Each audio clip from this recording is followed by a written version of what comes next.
Baik, Assalamualaikum warahmatullahi wabarakatuh. Baik, Bapak Ibu, sekarang ini temanya kan lumayan bagus ya kalau buat saya. Sesuatu amalan yang sebenarnya mudah, tapi kadang-kadang kita sulit mempraktekkan. Betul nggak? Apa? Memaafkan. Ini suatu amalan yang sebenarnya mudah, tapi ketika sudah menyinggung ego seseorang, sudah menyinggung hawa nafsu seseorang, akhirnya menjadi sulit. Padahal mohon maaf ya, mengatakan minta maaf dan dimaafkan tuh paling berapa detik?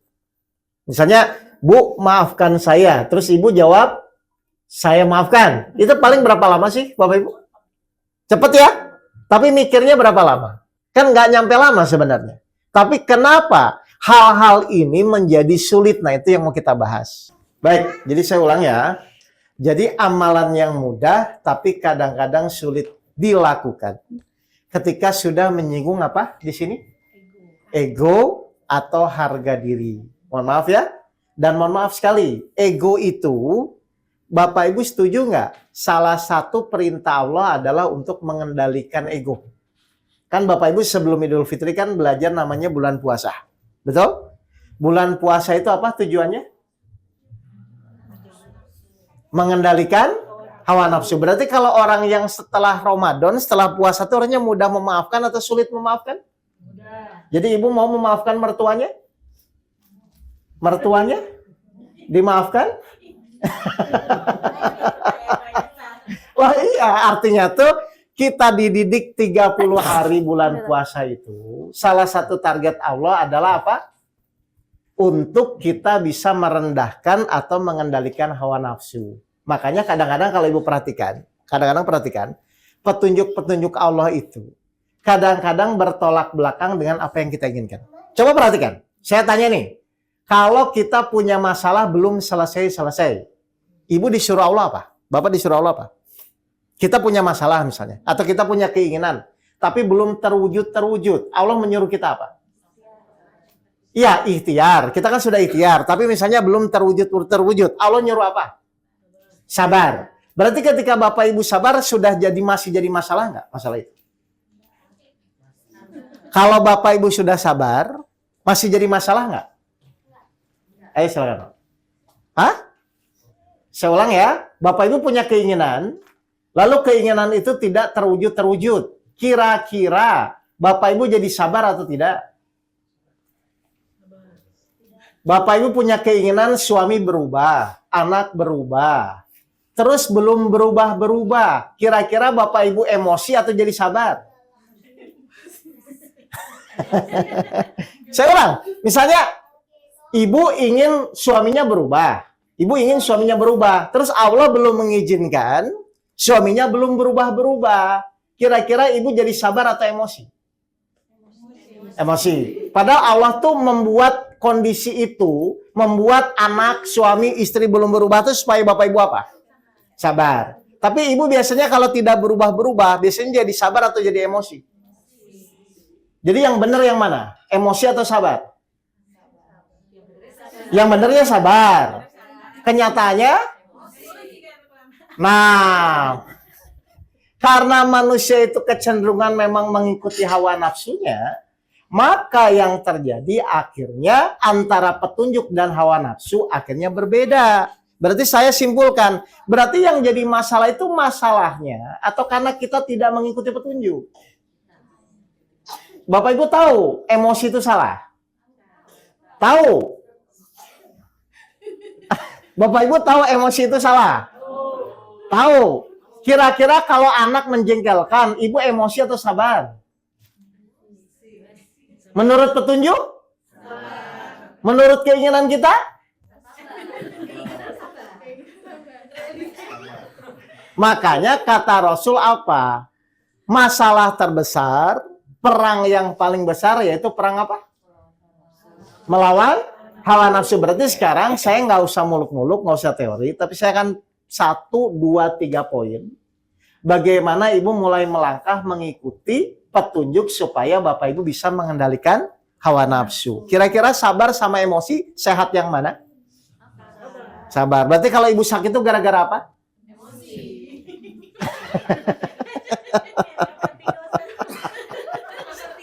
Oke ya.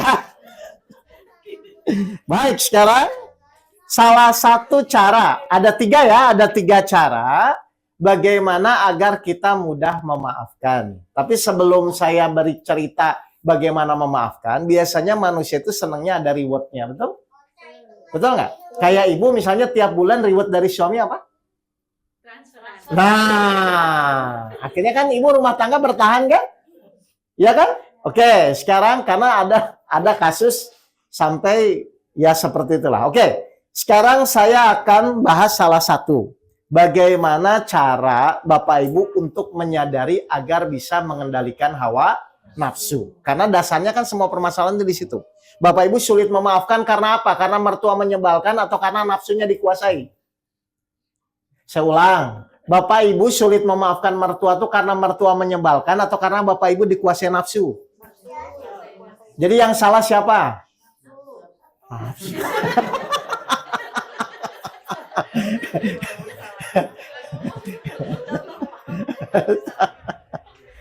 Baik, kita sampaikan kenapa memaafkan itu begitu penting ya. Surat 42, silakan bantu siapa Pak Adit atau siapa ya. Surat 42 ayat 43, kenapa memaafkan itu salah satu hal yang penting supaya Bapak Ibu tidak terjebak. Kenapa dasarnya kita harus memaafkan? Ini petunjuk ya. Petunjuk itu berarti mengikuti hawa nafsu atau hawa nafsu mengikuti petunjuk. Yang benar itu Allah memberikan petunjuk itu supaya Bapak Ibu mengikuti dari hawa nafsunya. Jadi hawa nafsu yang terkendali itu adalah yang mengikuti petunjuk. Apa kata Allah di surat 42 ayat 43? Surat As-Surah ayat 43. 42? Surat 42 ayat 43. Ini penting sekali ya. Kenapa memaafkan itu begitu penting ya? Tapi benar-benar dari hati ini. Coba. Tetapi barang siapa bersabar dan memaafkan, sungguh yang demikian itu termasuk perbuatan yang mulia. Siapa yang bilang mulia, Bapak Ibu? Allah akan memberikan kedudukan mulia kepada orang yang apa?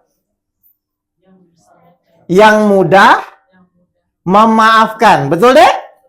Ada itu kalau mecahin TV atau mecahin apa, biasanya dimaafkan nggak sama ibunya? Cepat atau lambat biasanya? Hah? Saya ulang, mau cepat atau lambat TV tetap pecah nggak? Berarti harusnya langsung dimaafkan atau tidak? Tidak. Nggak ya? Oke, dari sisi keinginan kita memang pasti sulit memaafkan. Betul ya Pak ya? Ini realistis kok, nggak apa-apa. Tapi dari sisi petunjuk Allah, barang siapa bersabar dan memaafkan, Allah tempatkan dalam kedudukan yang mulia. Dan mohon maaf, penilaian manusia dengan penilaian Allah yang benar penilaian siapa? Dan Allah akan menilai kenapa orang yang mudah memaafkan itu menjadi mulia. Saya buka ya.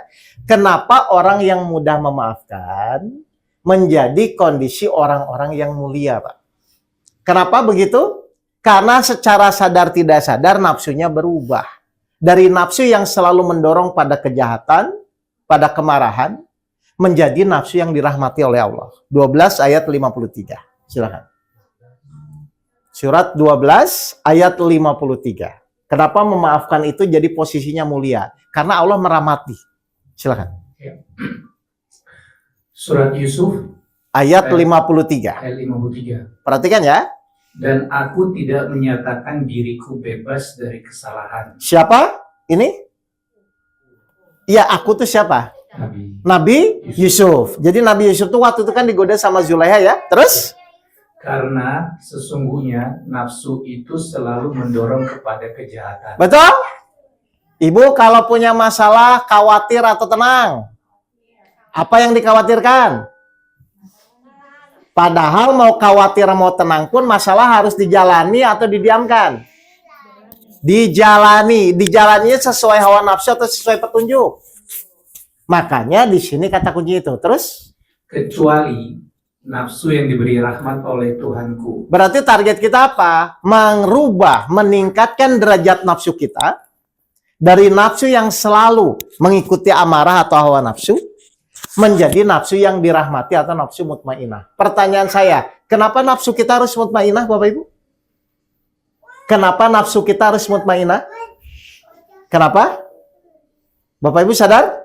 Ayo coba deh. Ini anak siapa ini? Iya, ya. Oh, Kita dapat. sadar. Kenapa, Dek? Nafsu kita harus mutmainah. Nafsu kita harus bermainah agar terus mendorong kepada kebaikan. Baik. Kalau sudah baik, masuk apa? Masuk surga. 89 ayat 27 sampai 30. Jadi intinya dari memaafkan itu panjang sebenarnya, Pak. Surat 89 surat Al-Fajr. Iya. 27 sampai 30 bagaimana? Surat Al-Fajr, wahai jiwa yang tenang, Allah memanggil siapa? kembalilah Kalau bahasa Arabnya apa? Benar nggak nafsu yang dirahmati? Coba. kembalilah kepada Tuhanmu dengan hati yang ridho dan diridhoinya. Kenapa Allah ridho kepada kita? Kenapa Allah ridho kepada kita? Karena nafsu kita dirahmati oleh Allah. Berdasarkan dari start kita memaafkan orang lain. Terus? Maka masuklah ke dalam golongan hamba-hambaku. Nah, jadi yang pertama bukan masuk surga dulu ya. Karena surga itu ternyata dari rahmat Allah, bukan amal ibadah kita. Ternyata salah satu yang Allah rahmati di dalam surga itu adalah orang-orang yang bisa memaafkan. Berarti nafsunya dikuasai atau menguasai? Dikuasai. Dikuasai. Jadi meskipun Bapak Ibu nggak suka sama orang, nggak senang sama suami atau sama istri atau sama anak atau sama mertua, tapi karena Bapak Ibu ingin dapat rahmat Allah, akhirnya Bapak Ibu mengorbankan egonya, menurunkan egonya untuk hanya menjalankan perintah Allah. Jadi Bapak Ibu tuh minta maaf tuh supaya dia memaafkan atau hanya menjalankan perintah Allah. Saya ulang, Bapak Ibu tuh kalau minta maaf sama seseorang, itu karena Bapak Ibu salah atau karena menjalankan perintah Allah? Jalankan perintah. Dua-duanya. Saya tanya ya. Kalau Bapak Ibu salah minta maaf wajar nggak, Pak? Tapi Bapak Ibu benar, tapi dalam rangka menjaga silaturahmi, tapi Bapak Ibu minta maaf, kira-kira wajar atau luar biasa? Nah, saya tanya, kalau Bapak Ibu benar tuh mau nggak Bapak Ibu minta maaf? Misalnya, mertua kita salah, orang tua kita salah, cuman karena kita tahu sadar bahwa kita tuh anak itu memang harus berbakti kepada orang tua, meskipun kita benar, orang tua kita salah, mau nggak tetap kita minta maaf? Nah itu maksudnya apa? Betul, harus ada konteksnya. Jadi ternyata orang-orang yang mau menurunkan egonya dengan niat hanya menjalankan perintah Allah atau dalam rangka menjaga silaturahmi, itu adalah orang-orang yang mulia di hadapan Allah. Ya, jadi intinya silahkan Bapak Ibu sekarang mengevaluasi. Toh Ramadan baru lewat kan? Terus sekarang Syawal baru masuk. Dan saatnya kalau misalnya ada teman-teman atau keluarga atau yang misalnya tanda kutip membuat masih ganjalan dalam hidup Bapak Ibu, tolong kalau bisa dimaafkan. Kalau tidak bisa bertemu langsung, tips saya apa waktu itu? Kalau misalnya kita belum bisa nih ketemu Bapak atau saya tuh sebel sama Pak Adit, ini belum bisa saya memaafkan. Tips saya apa? Sebelum tidur, silakan Bapak Ibu berikrar kepada Allah, ya Allah, saya maafkan orang-orang yang menzolimi saya, dan saya pun tolong dimaafkan kalau saya menzolimi orang lain. Ya, dan ternyata cara itu dipakai oleh siapa? Oleh sahabat Rasul, Abdullah bin Salam. Rasul tuh bilang kepada sahabatnya, kamu mau lihat nggak ada yang namanya ahli surga? Siapa? Padahal dia belum meninggal. Tuh, kamu sana pergi ke rumah yang namanya Abdullah bin Salam. Kenapa ya Rasul? Kamu lihat apa amalannya. Semua sahabat kan kaget. Emang amalannya apa, kata dia. Kok sampai sebelum meninggal pun Rasul sudah bilang bahwa nah itu adalah ahli surga. Akhirnya si sahabat salah satunya pergi ke sana. Ya, sahabat salah satu pergi ke sana. Namanya siapa? Namanya Ammar bin As. Dia bilang, ya udah, saya mau ke sana, saya mau ke rumahnya. Akhirnya dia ikut tidur di sana. Singkat cerita, dia tidur di rumahnya. Terus dia cek, ini amalannya apa? Sholatnya standar, Pak. Cuman 5 waktu. Sholatnya standar 5 waktu. Ibadahnya biasa-biasa saja, tidak sunnah, tidak apa, tapi biasa saja. Maksudnya sholat yang wajib, sunnah, itu aja. Nah, kan akhirnya dia bingung. Kok tapi Rasul bilang ini ahli surga, Abdullah bin Salam ini. Ini apa? Pasti ada amalan kayak Uwais Ar-Qarni kan? Ya. Amalannya adalah ke orang Betul. ke ibunya kan. Nah, ini Abdullah bin Salam itu apa? Padahal secara ibadah biasa-biasa saja. Mungkin kalau sekarang tuh main pedal biasa aja gitu. Jadi nggak zuhud, nggak apa gitu, Pak. Biasa saja dia tuh, Abdullah bin Salam tuh. Kan sampai Rasul bilang kok tapi sudah ditetapkan sebagai ahli surga. Akhirnya 3 hari nggak dapat tuh dia. Si Ammar bin As ini nggak dapat. Ini tuh kenapa sih dia tuh kok saya udah cek perasaan, maksudnya tanda kutip lebih baik saya kok secara ibadah. Akhirnya dia memberanikan diri karena dia nggak dapatkan amalan apa. Ternyata dia bilang, wahai Abdullah, sebenarnya saya datang ke sini itu karena Rasul mengatakan kamu tuh ahli surga. Tapi ketika saya evaluasi selama 3 hari ini kok kayaknya ibadah kamu biasa-biasa saja. Ternyata dia bilang apa? Dia akhirnya cerita apa ya? Dia awalnya bingung. Tapi akhirnya dia bilang, oh iya, mungkin amalan ini yang membuat Rasul menyatakan kepada saya bahwa saya ini adalah ahli surga. Apa? Sebelum saya tidur, Abdullah bin Salam ini, dia ternyata selalu berikrar kepada Allah bahwa saya selalu memaafkan kesalahan siapapun yang menyakiti saya. Dan saya pun selalu memohon ampun kepada Allah kalau saya mempunyai kesalahan. Ternyata Allah mencatat dalam beberapa riwayat hadis, ketika seorang hamba tidur, dalam keadaan hatinya lapang, memaafkan, membersihkan hatinya, maka rahmat Allah yang tadi, Allah berikan kedudukan mulia itu, rahmat Allah diberikan kepadanya, dan dimasukkan ke dalam rahmatnya, golongan-golongan hambanya, dan dimasukkan ke dalam surganya. Jadi ini kan sebenarnya simpel, Pak. Ya, jadi mungkin Bapak Ibu dari pelajaran Idul Fitri kemarin, Ramadan kan selama ini Ramadan, tolong tambah satu lagi amalan. Selain buka berpuasa dan sahur, ya, amalannya adalah apa? Pas sebelum tidur, dicatat saja yang buat ibu bapak jengkel itu siapa aja. Ya, jengkel dicatat sebelum tidur lalu doakan. Ya Allah, saya maafkan orang-orang. Kalau jengkel sama suami, masuk catatan nggak suaminya? Masuk. Minta maaf aja langsung dikasih. Jadi intinya kalau Bapak Ibu belum bisa melakukan sesuatu atau bertemu orang yang menjengkelkan itu, sebelum tidur lakukan hal-hal tersebut. Ya, dan ternyata itu luar biasa Bapak Ibu. Jadi kita tanda kutip tidur dalam keadaan bersih, melapangkan. Dan itu jelas sekali. Jadi Abdullah bin Salam itu cuma itu amalannya. Bayangkan. Enggak secara umum tahajud yang gimana, ibadah yang gimana, enggak seperti itu. Dia biasa saja, cuman sebelum tidur dia selalu membersihkan hatinya. Nah ini yang penting, yang ini amalan yang menurut saya mudah, tapi kadang-kadang sulit dilakukan. Satu, mungkin kurang pemahaman atau pengetahuan. Yang kedua, kita lebih fokus kepada seakan-akan itu hal yang penting. Betul Bapak Ibu ya? Padahal memaafkan dan dimaafkan itu lebih baik. Misalnya gini, Ustadz saya sudah memaafkan, tapi saya masih belum bisa ketemu orangnya. Ya nggak apa-apa. Yang penting ada ikrar dari Bapak Ibu sebelum tidur Bapak Ibu sudah punya niat untuk memaafkan. Silakan. Ya. 10 menit lagi ya, Tapi. Oh 10 menit lagi. Oh telat ya saya. Oke. Oke kalau gitu 10 menit. Baik. Ada pertanyaan? Bagus. Nggak apa-apa. Harus ada moderator. Ada pertanyaan nggak? 10 menit lagi kan? Maksudnya 10 menit itu habis ini kan? Ya. Ada pertanyaan nggak 10 menit ini? Atau Bapak Ibu sudah memaafkan semua ini? Sudah. Hah? Sudah? Kesalahan-kesalahan yang lalu sudah? Karena kata kuncinya, ternyata apa kata Allah? Salah satu cara untuk Allah merahmati nafsu kita, salah satu cara Allah untuk membersihkan hati kita, adalah kita mulai belajar memaafkan kepada orang lain. 26 ayat 88-90. 26. Surat 26 88 sampai 90. Di sini Allah sudah menyampaikan bahwa caranya adalah membersihkan hati. Silakan. Surat 26 ayat 88 sampai 90.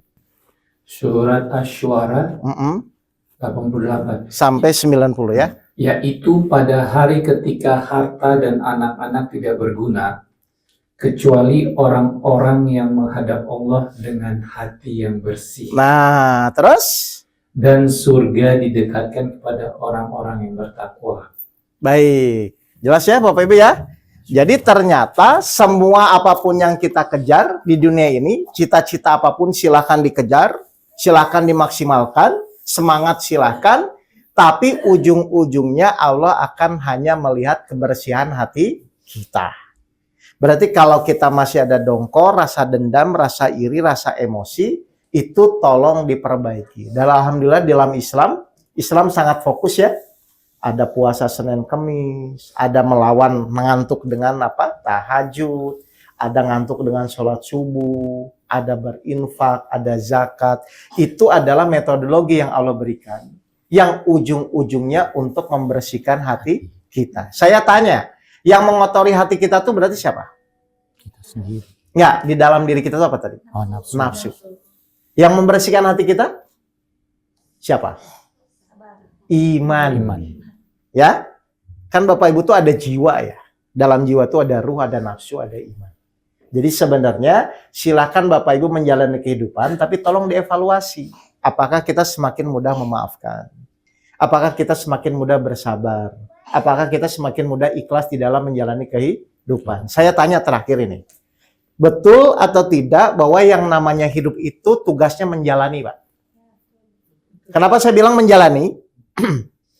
Saya ulang, betul atau tidak, yang namanya tugas dalam hidup itu menjalani. Mohon maaf, Bapak Ibu pas lahir minta nggak sama Allah? Bapak Ibu pas lahir minta nggak sama Allah? Tidak. Tidak, kalau minta bisa jadi perempuan dan laki-laki, bisa kan? Pas mati pun minta nggak sama Allah? Tidak. Berarti tugas kita apa?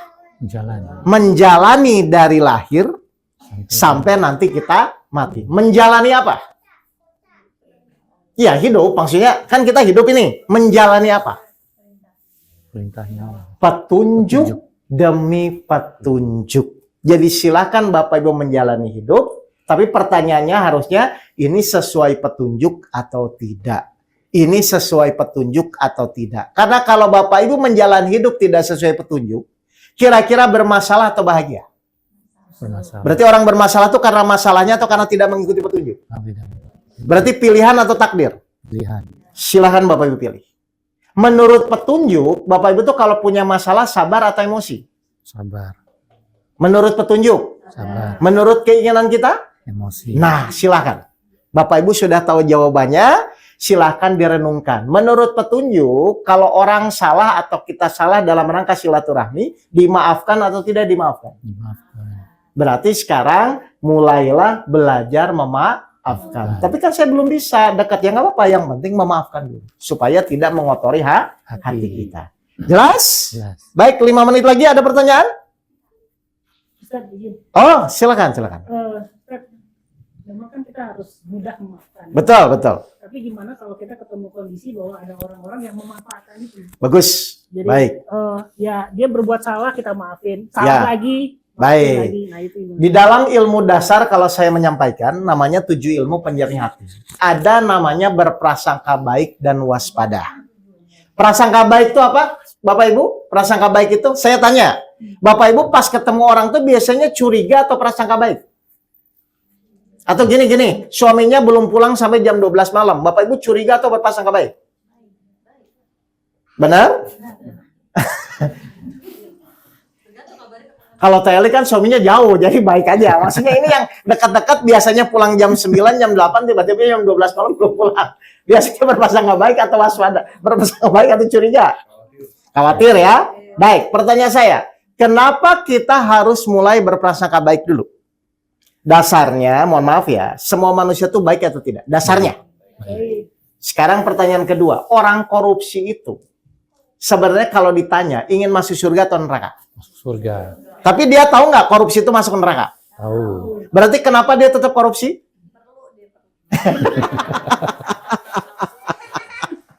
Ayo saya tanya. Padahal secara logika, kalau dia ditanya, dia tuh ingin masuk surga atau neraka secara logika? Surga. Tapi kenapa dia melakukan korupsi? Ternyata Allah mengizinkan iblis untuk menggoda orang tersebut. Jadi dasar manusia itu sebenarnya baik atau tidak? Yang semua ingin masuk surga kok. Pasti dasarnya baik. Tapi karena Allah mengizinkan iblis menggoda manusia, Akhirnya kita tetap harus waspada. Misalnya Mas tahu orang ini kalau minjam uang nggak pernah balikin. Kira-kira Mas maafkan, tapi kalau dia nanti pinjam uang lagi dikasih nggak harusnya? Enggak, karena tetap harus waspada. Karena dasarnya dia tidak amanah. Gitu loh Mas. Jadi jangan udah tahu disakiti, maafkan, sakit lagi, maaf. Jangan begitu juga. Paham ya Bapak ya? Tapi membersihkan hati kita. Tapi maafkan. Tapi untuk kesempatan 2-3 kali ya nggak usah gitu loh. Oh, ada? Jelas ini? Jadi ada namanya dalam 7 ilmu itu yang saya jelaskan kan ada iman, sabar, sholat, khusyuk itu ada salah satunya ilmu berprasangka baik dan waspada. Semua manusia dasarnya baik. Cuman karena Allah mengizinkan iblis menggoda manusia, akhirnya kita tetap harus waspada. Jelas ini Bapak Ibu ini? Coba berprasangka baik dan waspada terhadap suami bagaimana? Misalnya suami belum pulang, prasangka baiknya apa? Oh mungkin mau nambah gaji double, kan gitu kan? Waspadanya bagaimana? Telepon, video call boleh kayak gitu. Terus kata suaminya, enggak kok saya lagi masih meeting, percaya nggak? Ya sudah kalau gitu, jangan diungkap lagi. Tapi kan ngapain telepon kalau tetap nggak percaya? Ya, pokoknya intinya seperti itu ya. Ngerti ya? Jadi implementasinya begitu ya. Paham ini Bapak Ibu semua?